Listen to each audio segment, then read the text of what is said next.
Welcome to Building the Future. I'm your host, Kevin Horick. You can check out new episodes of the show every Tuesday and Thursday at 2 p.m. If you missed an episode or want to get more information about the show, please visit buildingthefutureshow.com. I'm excited to be attending and recording shows at Rainmaker 2016. You can join keynote speaker Gary Vaynerchuk along with modern revenue leaders at the only conference dedicated to the sales development industry, March 7th to 9th in Atlanta. Get tickets now to receive cutting-edge sales content from thought leaders, learn best practices during breakout sessions, and come network with the world's top sales influencers. If you use the promo code BTFS and the number 30, you'll get 30% off. More information is on the show website at buildingthefutureshow.com. I'm also going to be at the Business Rocks Tech, Music, and Investment Summit recording shows live in Manchester, England, April 21st and 22nd, where Steve Wozniak is headlining. More information about the summit is on the show website at buildingthefutureshow.com. Welcome back to the show. Today we have Maheen Zaidi, co-founder and CEO at Smart Vision. Maheen, welcome to the show. Thank you so much, Kevin. It's a pleasure to be at your show. I'm looking forward to the great conversation we're going to have. Yeah, I'm excited to kind of have you on the show, and I think what you guys are doing is pretty cool and pretty interesting. But maybe before we kind of get into exactly what you guys are doing, let's kind of get to know you a little bit better and kind of cover where you grew up. Sure, absolutely. So, Kevin, I've been an Army kid growing up. So I've been all over the map, changing to a different city and country after every 2 years. Okay. Forming new friendships and, of course, changing a gazillion of schools. So I would like to call myself as a citizen of the world at this point in time. Okay. Then I transitioned over to the United States in 2000, where I started my career. Okay. So kind of what made you move to America? Well, it was partially the opportunity presented itself. Okay. And it was one of my first employer, which was a software technology company. They're headquartered out of California here. Okay. That was my first gig. And actually, the project, what they were doing, the products, it was something which really excited me at that time. So I rode the wave with them for 4 or 5 years. Okay. So what did you kind of take in university then? So I basically did my bachelor's in computer science from Cardiff University. It's one of the top leading universities out of Wales in Britain. And then I was also one of the exchange students who got to spend 9 to 10 months in Singapore as well. So that was an exciting time in my life, yes. No, that's awesome. So kind of as a kid or kind of growing up, what kind of got you into kind of technology and whatnot? I would contribute my academic degree, computer science, as something that gave me the tool and the instrument to start looking at problem solving algorithmically and also with a precise, analytical understanding of what the problems are. And I always had a keen eye to figure out what is the problem and how it can be solved more elegantly, and can we improve the solution which is right now out there.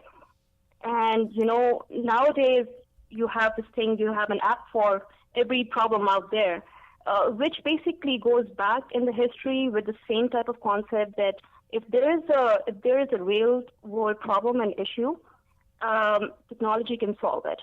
So that was my triggering point. Basically, it was personal and a keen eye to understand what issues are out there and using my academic background to solve them programmatically as well. Interesting. So you moved to America. You kind of were working for a few companies. Maybe you don't have to necessarily mention the companies that you work for, but do you want to maybe kind of talk about the different industries and kind of experiences you had kind of working before you started the company? Oh, absolutely. Sure. So the first company, my first employer, its name is Elixir Technologies. They are in a very unique industry doing content management and print streams for industrial printers, and coming up with tools that can allow you to create variable documents for printing at a mass scale. So that allowed me to kind of understand what are the pain points in the print industry. Okay. And then I was managing a few of the flagship products. So it gave me a good overview of both the business understanding and also from the product management side, what issues needs to be resolved and how elegantly we can do them. So that was my 5-year gig with them. Then I moved on to work for Gateway Computers, which is right, and now it's Acer, and Gateway is one of the brands they are managing. At that point in time, I made a slight bit of a career move to depart myself a little bit from software engineering paradigms and coding, writing software specifications, more onto product marketing and business development side. So, so a lot of my friends would say, you've moved on to the dark side. And I said, yes, it's the dark side that generates the revenue, believe it or not. So that was an interesting move for me. At Gateway, I was managing their desktop line of business for North America. Oh, wow. That's awesome. It was big exciting stuff, and creating those materials for the new launches. And then also work with the international business development team to launch some of our products in Spain and in China. Oh, wow. So, you use your kind of global traveling background for kind of your business life as well, it sounds like. And more importantly, it gives you the business acumen, and you get to work, you get your, roll up your sleeves, you get your hands dirty into how businesses are actually run. Both from product launch standpoint of view and also from the business operation point of view.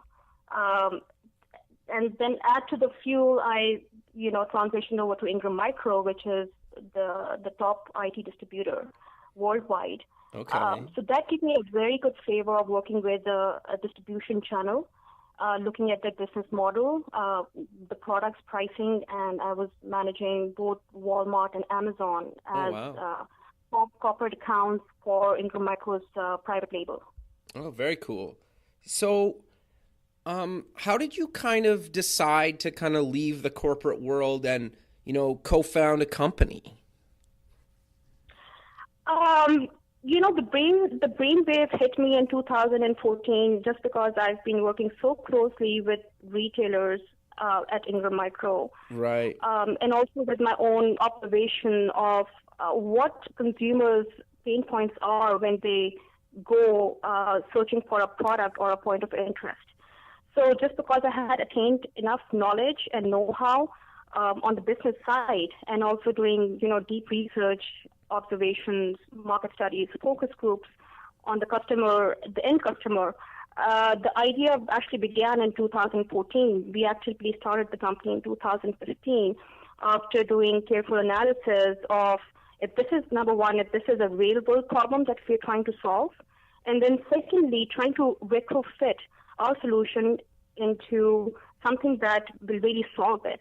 Interesting. Usually, problem with a lot of companies is that they will come up with a fantastic idea, but is there a real need for it in the market? So our approach was completely, 100 degrees opposite. We started off with first researching the industry, researching what are the gaps that we need to fill and the pain points, and then we created a solution.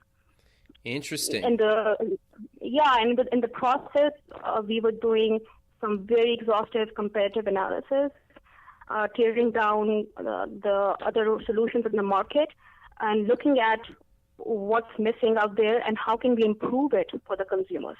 So it's actually the reason for starting the company was we discovered at the end of our research is that there is a huge void in the indoor industry where your traditional signals do not work for indoor navigation, number one, from a business standpoint. On the flip side of the coin, you have consumers there right now, time is the most precious commodity for them. Sure. They are unable to find, locate, and navigate their items of interest indoors because there's no solution that works out there. Sure. So the combination of these two things were basically the launching platform for our company. Okay, interesting. So did you guys kind of self-fund? Did you guys raise some money, or kind of how did you kind of get this thing off the ground? A very good question. And I think that's the one element that a lot of startup companies struggle with. Sure. We are completely founder bootstrapped. Okay. So we were doing multiple things at this early stage growth. Our first priority was to keep the cost as down as possible, and without compromising on the solution. But how can we maintain and contain the cost? Sure. At this early stage? So we are debt-free. It's completely founder bootstrapped. Awesome. And we have been funded through family and friends. And we just opened up our first seed round, January 1st, and we plan to close it by March. Oh, awesome. So, yes. No, that's awesome. I think that's really cool that, you guys are obviously self-funded and debt-free, because not a lot of startups could say that, right? And we, we do have some revenues. They're not in seven figures right now, but right. It's doing good. Oh, that's awesome. So I'm kind of curious to know, how do like say I'm a mall or a business or I'm a conference or whatnot, how do I kind of get started with you guys and your technology and adding your kind of technology into what I'm doing? Yes. So Kevin, let me just backtrack a little bit. Sure. And give you a kind of a high-level overview of our company and solution. Okay, sure. And that's going to tie in with this whole story and business applications that we can talk about later. Okay. So at Smart Vision, it's a technology company. Our main export is a mobile platform for businesses who want to deploy navigation services, indoor navigation services, and location-aware ads. Plus, tie in with their ERP systems to offer the best products, the best deals, which are going to be encountered en route of the navigation for the mobile shopper. So that's the core. I would say our technical shop is that we've been able to figure out and hone into the micro positioning of the user indoors with a combination of certain factors and platforms. Okay. Given that there are two ways of deployment. So you as an end user, for example, when you walk into a shopping mall or into a retail store or into a convention or event, there's an app store for you, which is a free app that you can download. And we have several ways of integrating our solution with the retailer's existing mobile app. So we do have, so for them, we are trying to make it as seamless and as painless as possible for retailers without disrupting their current mobile strategies. And for you as an end user, you simply just take out your smartphone, you open up the app, and then the app will be location enabled through our services. Okay. So you are able to search dynamically for any product or create a list of products. And what we will do is that we will give you the shortest route map with the turn-by-turn directions as you're navigating in the store.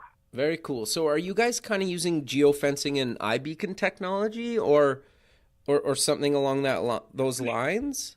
Or using something totally different, proprietary? So, the way we look at the indoor navigation experience is a holistic science, which means that as the end customer, your customer experience starts when you're actually driving around on a freeway or you're in a parking lot within a retail store. Sure. So we actually start engaging with you at that high level using the geofencing and GPS. Okay, so because you're still outdoors, so sure. you're not indoors, but we are trying to reel you in the direction, save you time, and just match you with exact products that you're looking for. So the first step is, yes, the experience starts with geofencing. Okay. Once you get inside the store, GPS does not work. Sure. Can you maybe Um, just for the listener tell them what geofencing is, just so the people that don't know what that is? Geofencing is basically using your GPS coordinates and creating a parameter around where you want to be notified. So if you are within 5 miles of a Walmart store, for example, or a Target store, there will be a push alert notice on your phone that will say, "Hey, we found 5 matching items on your wish list, and Right. out of these 5 items, these are available in the closest store, which is 5 miles or 3 miles." So you're actually setting up a parameter with the GPS coordinates of where the person is outdoors. Sure. No, and I suppose then you could even send them promotions saying like, "Hey, you're close to a Walmart, you need milk. It's on sale today," or something, that kind of stuff as well. Exactly. So that's the starting point of the customer experience. Okay, Um, interesting. yeah, and GPS works. The GPS technology suffices for those type of interactions. Mhm. But then the story changes once you walk inside Sure. a store with walls and multiple stories and a ceiling. Sure. So, do you want to maybe kind of cover some of the challenges that you guys are solving with your platform, and even maybe even high level what the challenges are with kind of indoor navigation? Absolutely. From a technical standpoint, the biggest challenge, not just for us, but for people who are in the space, is how do you micro-position a person indoors Sure. with the highest level of accuracy. So our comparative strength is that we have been able to position you very, very accurately with less than 3 feet of variance, Oh, wow. which becomes very critical when you are claiming that you can do indoor navigation, because with 3 feet distance, your entire route might change. Your Sure. aisle and shelf that you're standing in front of might change. There are companies which are doing a variance of about 2 to 5 meters, but with two to Sure. five meters, your indoor positioning for navigation will fall short. Sure. Well, you The in second, theory, like if you're in a mall, you could be at a different store with if it's 5 meters out, right? right, exactly. Interesting. Well, it's a great with that level of micro positioning. It's probably great for proximity marketing solutions, which push out a static or generic ad on your phone. It's not really a personalized experience for the customer. The other thing is the problem of indoor congestion, interference, and reflections from devices, Okay. which, as you know, 8 out of 10 consumers are using their smart devices indoors for either product reviews, product availability, pricing. So imagine a shopping mall full of 5,000 mobile shoppers at any point in time. All of them have their smartphones. Sure. Some cafeterias like Starbucks, they're having Wi-Fi, their own Wi-Fi. People bringing their laptops. All of these things interfere with the indoor navigation. Interesting. Um, Okay. So the challenge for us is that how can we solve this both from a hardware perspective and also algorithmically to cancel out the noise. No, totally. And just in the same vein, we were successfully able to cancel out the noise at an event which is as big as a CES, where we were Wow. showing live demo of our navigation for the Hall G, which is the Eureka Park for startups. So, and you can imagine the amount of congestion at the Oh, CES, yes. maybe about 10 times the congestion in retail stores or shopping malls. No, that's actually really incredible because I'm sure anybody that's ever been to a conference understands sometimes like the Wi-Fi's terrible or that kind of thing. So when you have that many people in that close of quarters, and the fact that you guys have a solution for that is actually like a really big deal. That being said, though, I kind of have a question about that. Is it possible that you can tell me, like, say I'm halfway down the mall or something, or in an indoor space, and I really want like Starbucks and it's on the other side of the mall? Based on your technology, could you tell me roughly how busy that Starbucks is or isn't? Yes. And that's a very good, interesting point you made. This also ties in with the research that we are currently doing, Okay. where same concept instead, like let's take an example of Universal Studios. Okay, sure. Yeah. So you are moving target. You're all over the place, but at any certain point in time and location, you want to know how big is the line Sure. for a certain theme ride. Yeah. And and just because we have the location services in our app, we are able to figure out if you want to go to a Jurassic Park ride. This is the wait time in that line. Interesting. So you don't have to be near that area, but just because of the virtue of people using our app or the Universal Studio app, we are able to gauge the dwell time and the traffic at each ride. That's awesome. So I'm like, so eventually you could basically, like, the night before I'm going to Universal Studios, I could say, I for sure want to hit like the Jurassic Park ride and these other few rides. And you could basically pop me up notifications saying, hey, the line's shorter than, I don't know, 20 minutes or something. You could probably do something Absolutely. like that then. And then I could rush over Yes, there but or whatever. That's awesome. I love it. you have to be physically present in that venue for Sure. us to do that. Sure. Because that's its dynamic information is changing with every second. Right. But this is also ties in with the fact the other reason that we are different from other companies is because of exactly these business logic and creating an intelligence layer for the vertical specific for customer. So the requirements and the ask from retailers very, very different from the requirements of location-enabled services for theme parks, for museums, so on and so forth. And this is, I'm very proud to say that, we have kind of cracked down how we can share our program logically across these different business cases and business logic, yet providing them with exactly what they need. Sure. So, it's not a one solution fits all. Yeah, no, that's fair. That makes a lot of sense. Based on their needs, you kind of have to tailor the solution a little bit. But I am kind of curious then, how does your technology, I guess, what's your solution to kind of the battery drain problem, or is it not really an issue anymore? I just know when iBeacon kind of technology kind of came out and this whole location-based thing, it was sucking some people's battery. Have you guys kind of do you have a solution for that, or is it a non-issue now? It's a big issue. Okay. The battery drain on the end user cell phone is one part of the equation. Okay. The other equation is also the battery which is in your beacons. How long do they last? Right. Right. So because our program platform is based on the latest specifications from the Bluetooth, Sure. which is the low energy 4.2. Yeah. We are able to do a ground-up solution which will not drain your battery life, and it will only request to turn on the Bluetooth on your cell phone once you are near your point of interest. Right. So you don't need to have your Bluetooth enabled all the time. It will only get triggered once you are entering a certain parameter. Interesting. On the other side, Smart Vision, we do not manufacture our own beacons. We are very beacon agnostic. Okay. In that sense. And we do have technology partners who provide us with the hardware arm.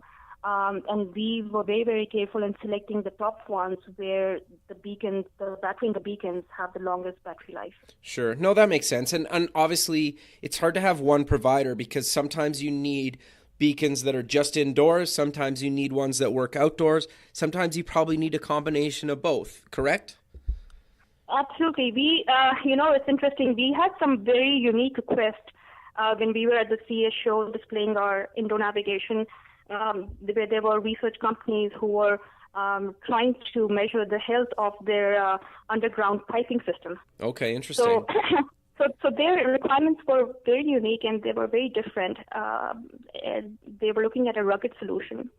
Yeah, for for doing sure. navigation underground, 20 feet underground. Sure. And I suppose like we're kind of talking about almost like the consumer side of things, but yeah, like you mentioned, I think there's so many good business cases, and I can't think of anything better than kind of underground navigation, right?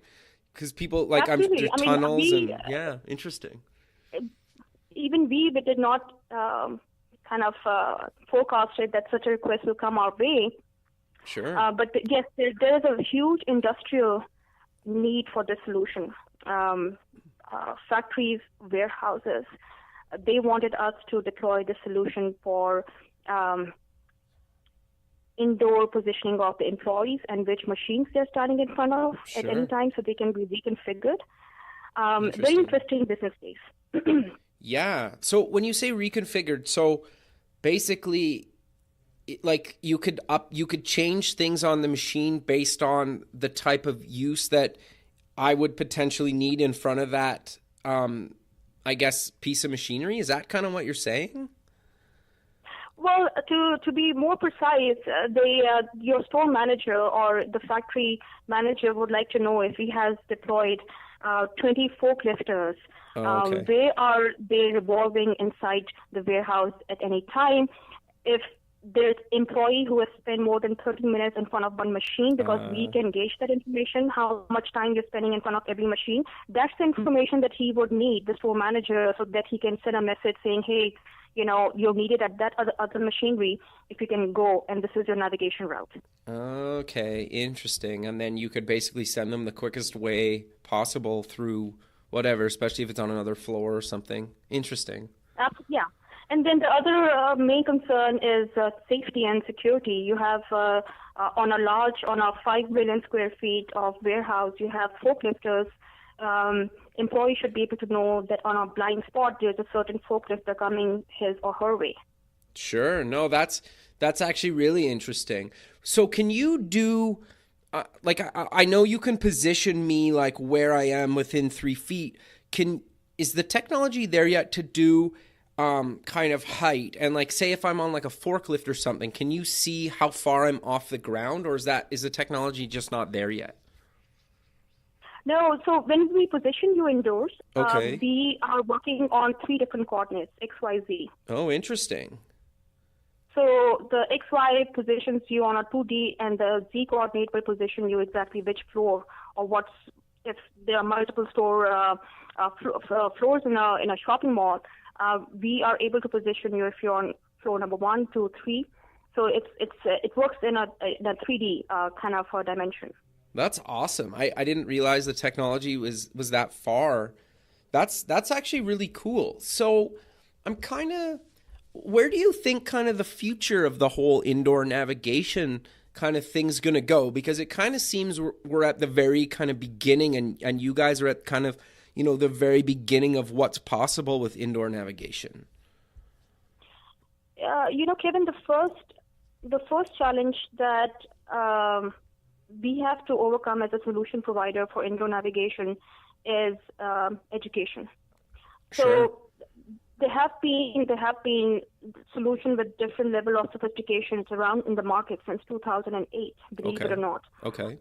Who've been trying to figure out how to do this and commercialize it. So it's just Right. education, and which is the first step. That is my top priority, is to educate businesses on the benefits for commercializing the indoor navigation for their enterprise. So Once they get a hang of it, and once they know the ROI, and with our solution, it's an end-to-end solution. So they're actually going to one vendor, which is us, for providing them hardware, software, and professional services. interesting. And I think that's been one of the biggest mistakes in the market, is that there are companies which would only focus on delivering this an SDK to connect with the beacons and communicate with them, not realizing that an average retailer or a shopping mall or a museum, they don't have the IT expertise, Sure.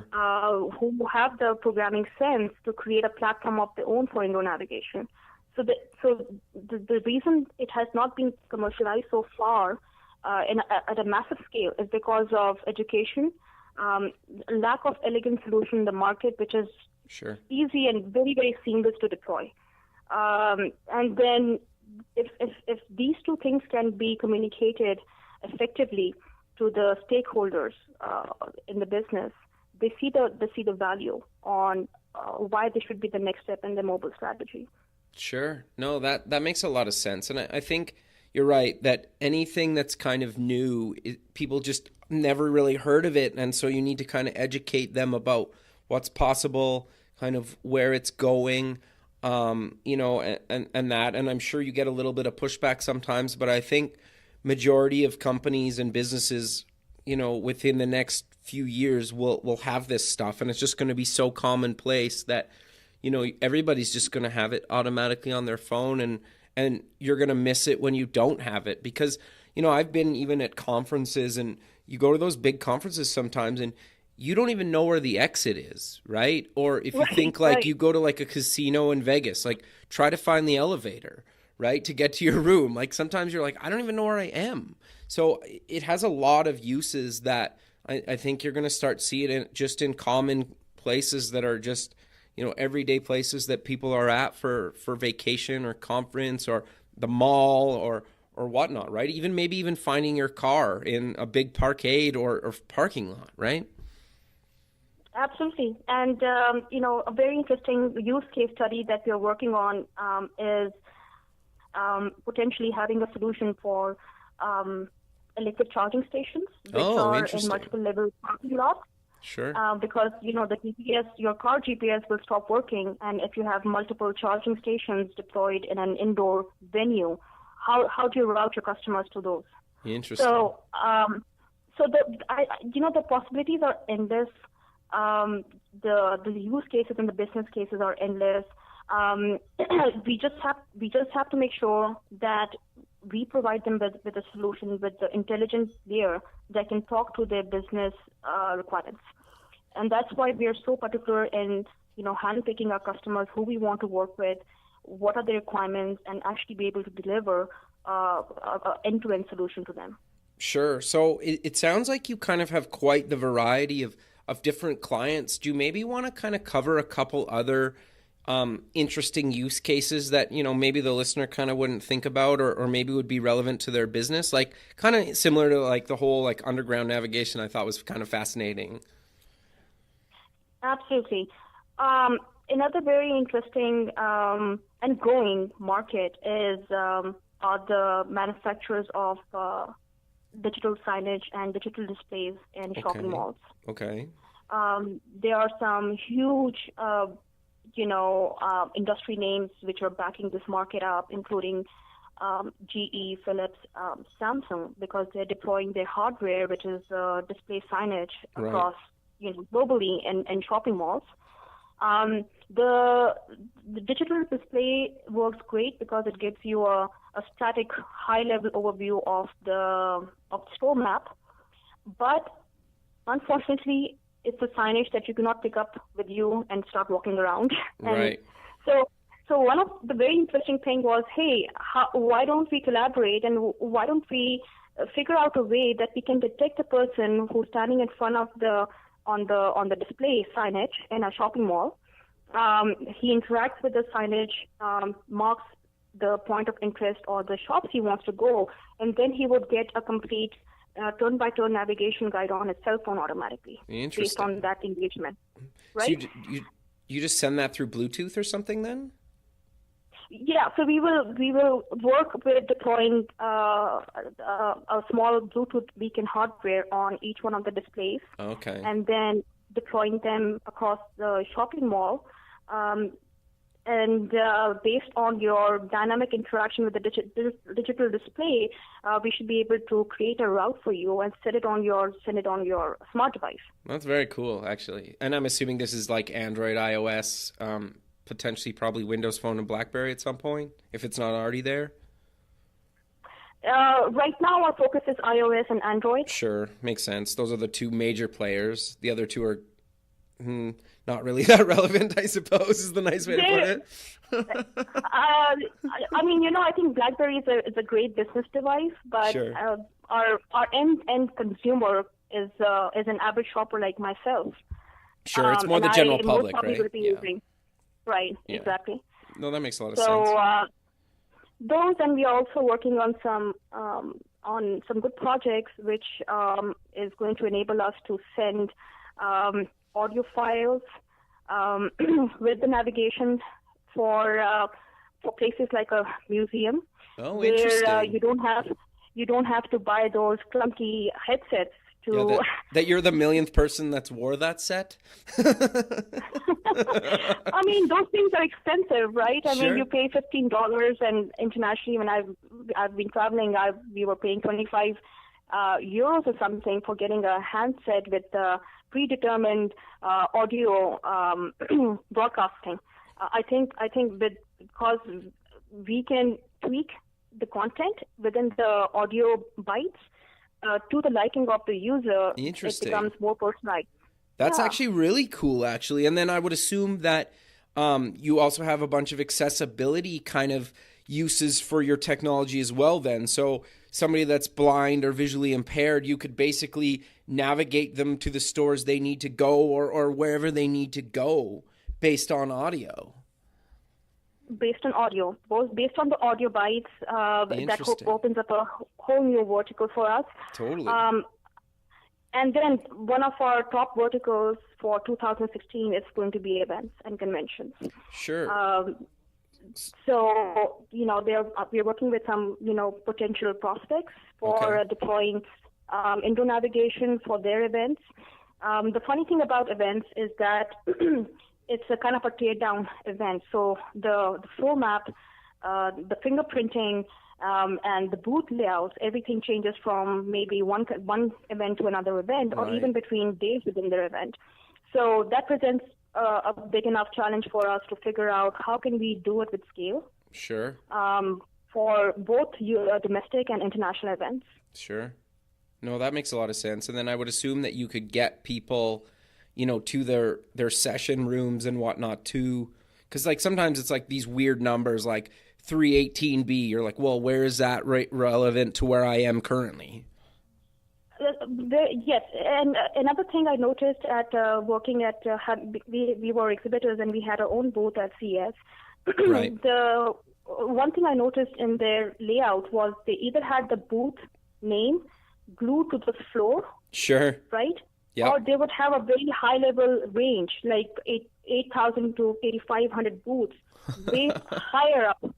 So, see, I mean, those two pieces of information, there is no way I can get a sensibility of where I am and where Sure. I want to navigate, because the booths themselves are at least 10 feet in height and they're blocking your view of sight. Right. So Even just like one of the finding the things I bathroom was- or food, right? You have no idea. Yeah. Absolutely. And that was one of the things is that, we had a free app download, and I was actually reeling in people and asking them, which booth do you want to go to? And I showed them our app. They used to enter the booth number, and they got turn-by-turn directions from where they're standing at that point in time. That's awesome. So that's really cool. So maybe let's kind of segue into your kind of SDK and kind of how people can integrate your technology into their existing app. Sure. So our SDK has a different packages. Okay. It depends on how sophisticated your IT team is. If you're a business, you have programming resources which you feel comfortable that they'll be able to work with an SDK. Then we do have our entry-level SDK, which provides you with the basic information on indoor positioning. Okay. You can take that SDK and incorporate that into your existing mobile app if you have one.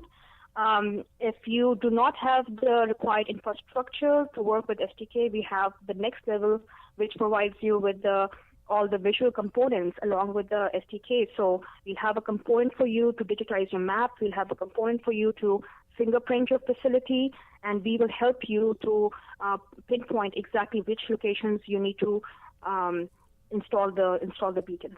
Sure. No. So there are different variations, but during this whole route, we make sure that we have one package for the level of resources and that you have currently.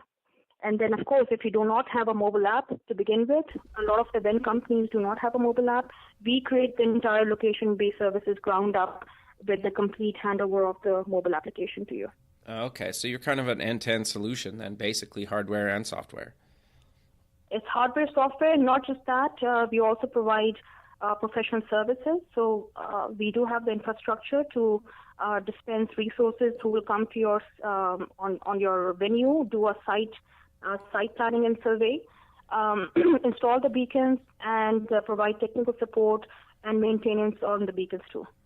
Okay, very cool. So if I'm kind of, if I'm an event or something, how long, or business, or I want to kind of implement your technology, kind of what's the kind of minimum amount of time I need before I can basically go from contacting you to having a solution? Is it weeks? Is it a couple of months? I get based on, depending on what I need, it's going to take a different amount of time, but what's usually kind of an average time that I could basically go from contacting you to having a solution? A month. A month will suffice. Okay. But if you are looking into a very kind of a challenging undertaking, such as creating the entire mobile app for you, then Sure. that we need to see how much complexity and what feature set that you're looking for in the mobile app. Sure, but a month isn't that long. Yeah, a month, and actually you'll be surprised that we were able to deploy our indoor navigation solution for the Eureka Park 2 days earlier to the show. Really? Oh, wow. That's fascinating, actually. Yeah. That's really quick. Yeah, that included doing fingerprinting, calibrating the beacons, making some finer adjustments to the digitized map, and also testing, making sure everything is on schedule and it's working. Sure, and then you'd have to obviously, there's some installation too if you guys have to go put hardware in, a venue or mall or whatnot, right? That stuff just takes time. That just takes time, with events, it's basically you install and then you have to uninstall them as well. No, that makes sense. So we do provide them, our customers, the option that they can source the beacons from us, and we work internally with our partners, or if they have a preferred choice of beacon provider, they can source their installation services. So we are highly flexible that way. Sure. That's awesome. But Maheen, we're kind of running out of time, so maybe let's close the show with kind of promoting where people can find the company and, you guys on social media, and then if you want to promote anything kind of personally, where people can find you online. Absolutely. Kevin, thank you so much for having me at the show. The best way to get more information on Smart Vision is obviously if we have a website. It's smartvision.com. You can reach me through an email, and that is my first name, Maheen, Maheen, at smartvision.com. And I'll, make it a priority to answer any questions that you have. And both the company, Smart Vision, and myself are on LinkedIn and on social media. So our Twitter handle is @SmartVision. And if there's a pressing question, please feel free to just send me an email. I'll answer that. Sure. No, that's awesome. And I'll post those in the show notes as well, so people can go to the website, buildingthefutureshow.com, and, click on your episode under past shows, and, they'll be able to get to all those links as well as your email, and, send you a message if they need help or questions and whatnot. But thanks again for being on the show, and I look forward to kind of following your guys' progress over 2016, and who knows where this will end up going, and maybe we'll do another show in the future. Absolutely, Kevin. It was my pleasure, and hopefully we can make some good strides in 2016. Yeah, perfect. Well, all right. Well, we'll talk soon, and you have a good day. Thank you, Kevin. Okay. So do you. Okay. Thanks. Bye. Thanks for listening to the show. The music for the show is done by Electric Mantra. You can check him out at electricmantra.com. Until next time, keep building the future.